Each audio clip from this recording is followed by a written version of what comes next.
Cuando tres palabras brutalmente contradictorias, egoísta, aterrador y cautivador, convergen y son pronunciadas al unísono, no por un foro de aficionados, sino por el clubhouse de los Dodgers, los despachos de los ejecutivos y los principales medios de comunicación de Estados Unidos, hemos de entender que estamos ante un fenómeno que ha roto el marco de la realidad deportiva. No es una hipérbole. Es la única conclusión lógica que emerge al analizar la temporada 2025 de Shohei Ohtani, cuando, tras su segunda cirugía de codo, aceleró su regreso al montículo, desafiando toda convención gerencial. Este comportamiento, esta disrupción calculada, es exactamente lo que 319 Béisbol Mundo Noticias se dispone a desvelar con ustedes ahora mismo. El calificativo de egoísta no tiene nada que ver con su actitud. No falta entrenamientos ni causa conflictos en el vestuario, donde es conocido por su reserva. La raíz de este juicio se halla en el proceso de decisión, un proceso que, según las normas tácitas de la MLB, debe ser compartido y controlado por la organización. En junio de 2025, la fecha de su regreso como lanzador fue adelantada. Los Dodgers estaban agotados. Necesitaban a Ohtani, pero la dirección técnica sentía una profunda incomodidad. El pitching coach Mark Prior lo confesaría después.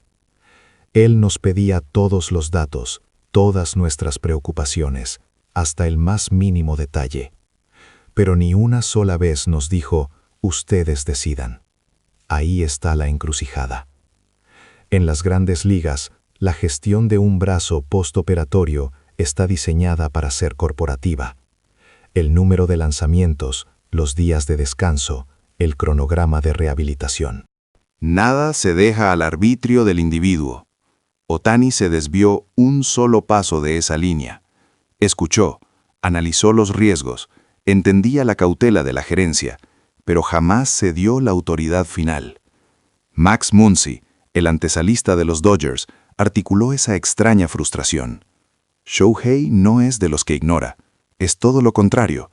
Simplemente no confía en nada que no haya pasado primero por el filtro de su propio cuerpo y su propia convicción.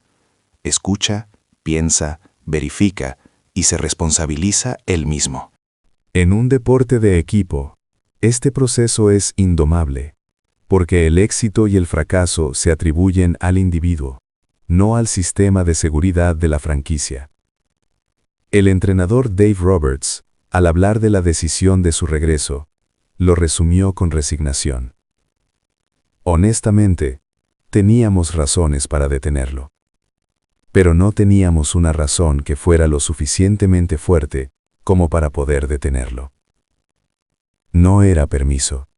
No era celebración. Era aceptación forzosa. Era un egoísmo que no le quita responsabilidad a otros, sino que la absorbe completamente sobre sí mismo. Este egoísmo transmutó rápidamente en la palabra miedo. La dirección lo sentía, los jugadores lo percibían. Y ese miedo no era por una bola rápida de 100 millas, sino por la velocidad de Ohtani para ir a ganar, un ritmo que ponía en riesgo el engranaje entero de la organización. La noche de su regreso al montículo, después de 2 cirugías, el primer lanzamiento debió haber sido recibido con aplausos y alivio.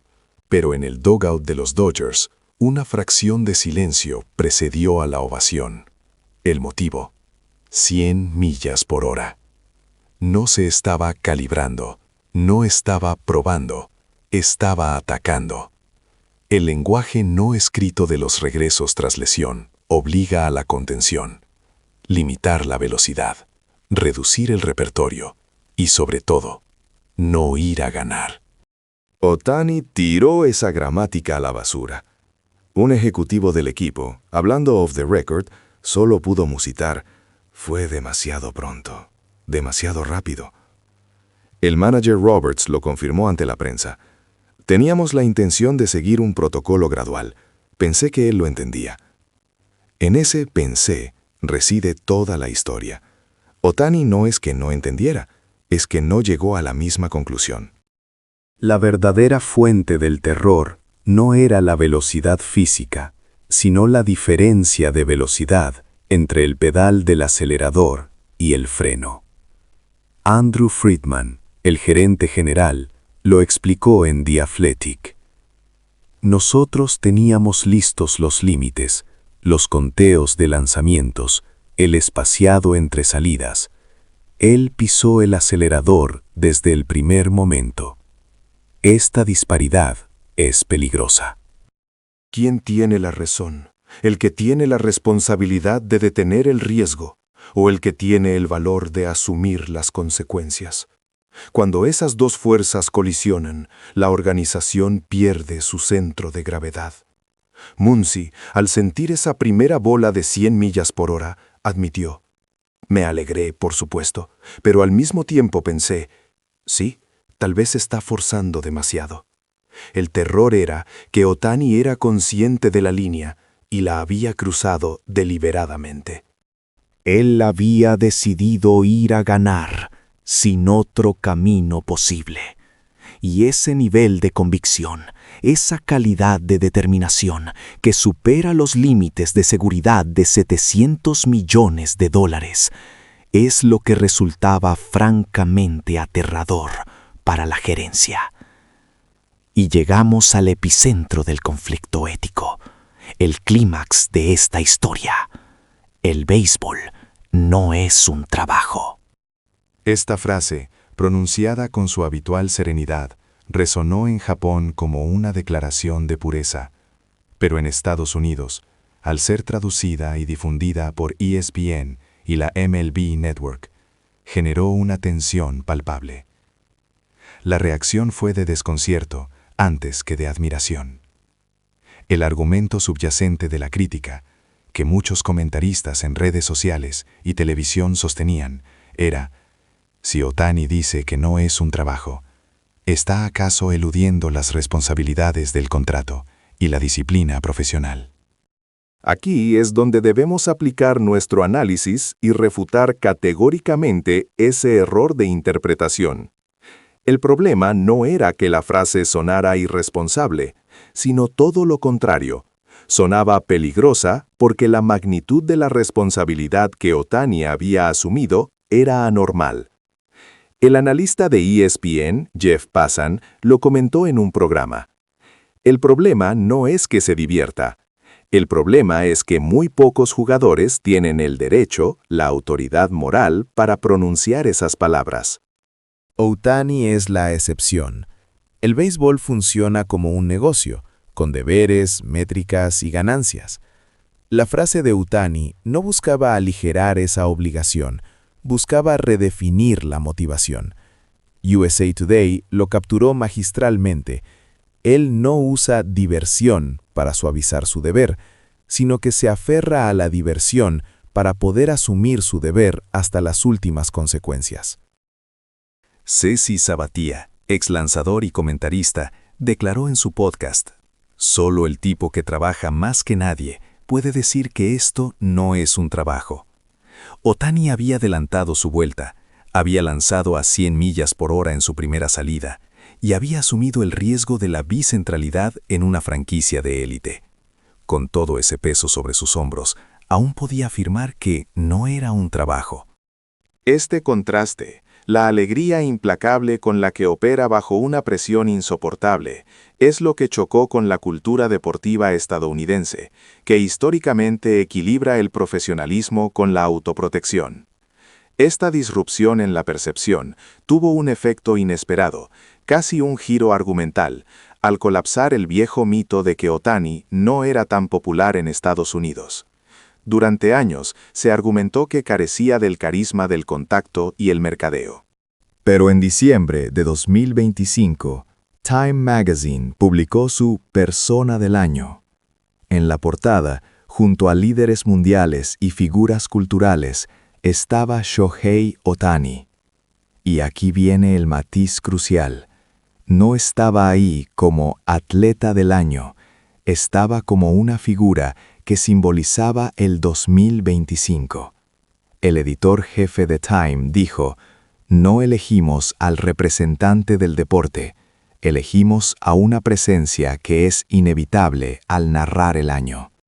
La métrica ya no era la popularidad entre los aficionados al béisbol, sino la visibilidad social. Les gens d'autres deports commencèrent à réactionner. Shaquille O'Neal, la légende de la NBA, l'admettait. Honnêtement, je n'en tiens pas les détails du baseball, mais ce contrat de 700 millions et ce qu'il a fait après signer est imposible d'ignorer. El argumento de la falta de popularidad simplemente fue desechado por el jardinero de los Dodgers, Miguel Rojas. Si crees que no es popular, sal del clubhouse y ve a un viaje de visitante. Mira los aeropuertos, los hoteles. No es cuestión de si la gente lo conoce, es cuestión de que nadie puede ignorarlo. La trascendencia de Ohtani había pasado de ser un ídolo deportivo a una necesidad cultural. El impacto más sutil, y quizás el más peligroso de Ohtani, se revela en el testimonio de los ejecutivos, un impacto que opera como el desenlace de nuestro misterio. El término influencia suele ser positivo, pero en el caso de Ohtani es corrosivo para la prudencia organizacional. A finales de 2025, un ejecutivo de los Dodgers, que había trabajado allí durante años, aceptó una oferta para ser el gerente general de los inestables Rockies de Colorado, un puesto que implicaba abandonar la estabilidad por el riesgo total de la reconstrucción. En su rueda de prensa inaugural, lo explicó. Quería ir a un lugar donde no hubiera excusas. Y eso me lo enseñaron en Los Ángeles. El primer nombre que mencionó como su fuente de inspiración no fue un manager ni un analista, sino Ohtani. Cuando ves a un jugador exitoso elegir constantemente la dificultad y el riesgo, todas tus razones para ser cauteloso se sienten como simples excusas. Los front offices de la MLB son inherentemente conservadores. La penalización por el fracaso es demasiado alta. Por ello, siempre tienen lista una razón para no arriesgar. Ohtani destrozó esa premisa. Nunca predicó la valentía, simplemente actuó. Después de 2 cirugías, con la edad en su contra y el contrato más grande de la historia en el bolsillo, se negó a soltar el bate y el guante. El GM saliente concluyó, mirarlo hace que la línea entre ser precavido y ser cobarde se vuelva indistinguible. Es una influencia peligrosa, porque las organizaciones sobreviven precisamente siendo cobardes. La influencia de Ohtani no es motivacional, es la que elimina la vía de escape. Es por eso que, a pesar de la extraña unanimidad en las críticas, egoísta, aterrador, la tercera palabra siempre prevalece, pero no podemos dejar de mirarlo. Estas 3 evaluaciones coexisten, porque no son descripciones de su personalidad, sino reacciones al movimiento constante de Ohtani. Los estándares de juicio se mueven con él. No es que él esté evolucionando, es que él está forzando a la métrica a evolucionar. Una vez que el punto de referencia se mueve, las comparaciones con Ruth, Bonds o cualquiera pierden sentido. Y la razón por la que no podemos apartar la mirada es porque el estado de su carrera se ha transformado en una tensión constante y calculada. Ya no hay alivio, ni finales preescritos, ni seguridad. Solo un hombre que se niega a delegar la última decisión, que se niega a la mediocridad de la precaución y que opera bajo un código de honor que convierte su trabajo en un juego de vida o muerte. Lo que Ohtani nos ofrece no es solo inspiración, sino inestabilidad. Y es esa inestabilidad permanente la que renueva la pregunta una y otra vez, obligándonos a presenciar el siguiente movimiento. El juego ha terminado, pero el misterio persiste. ¿Creen ustedes que Otani está abriendo el camino para una nueva élite de atletas que controlan totalmente sus propios riesgos? ¿O creen que su caso es una anomalía irrepetible que ninguna organización debería permitir? Dejen sus opiniones en los comentarios. Denle like a este video si les apasiona la disrupción que Otani genera. Compártanlo con sus amigos. Y por supuesto, suscríbanse a 319 Béisbol Mundo Noticias para seguir desentrañando la realidad detrás de las leyendas del béisbol.